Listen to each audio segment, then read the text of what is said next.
आज हूँ सूर्यक्षेत्र फाउंडेशन द्वारा आयोजित कराइला national conclave on climate change and its opportunity. आउ यही परिप्रेक्षी में जो माने फाउंडेशन हो कि व्यक्तिगत भाव में हो जो माने यही कार्यक्रम को बढ़ाऊँ परिवेशविद मान को सम्मानित करा जायतिला परिवेश रत्न अवार्ड रे।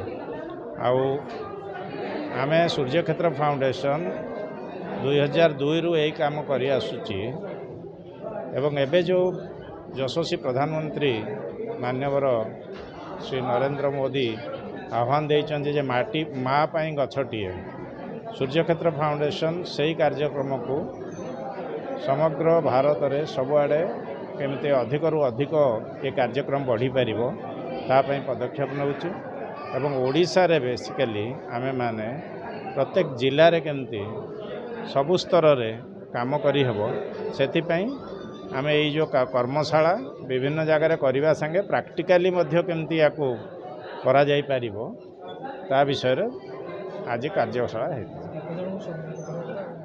आज आमे 22 जन परिवेशविद को सम्मानित कर विभिन्न सेक्टर रु विभिन्न कॉर्पोरेट जो माने रियली भी काम करूचंती लाइन रे समस्त को सम्मानित करा है। धन्यवाद।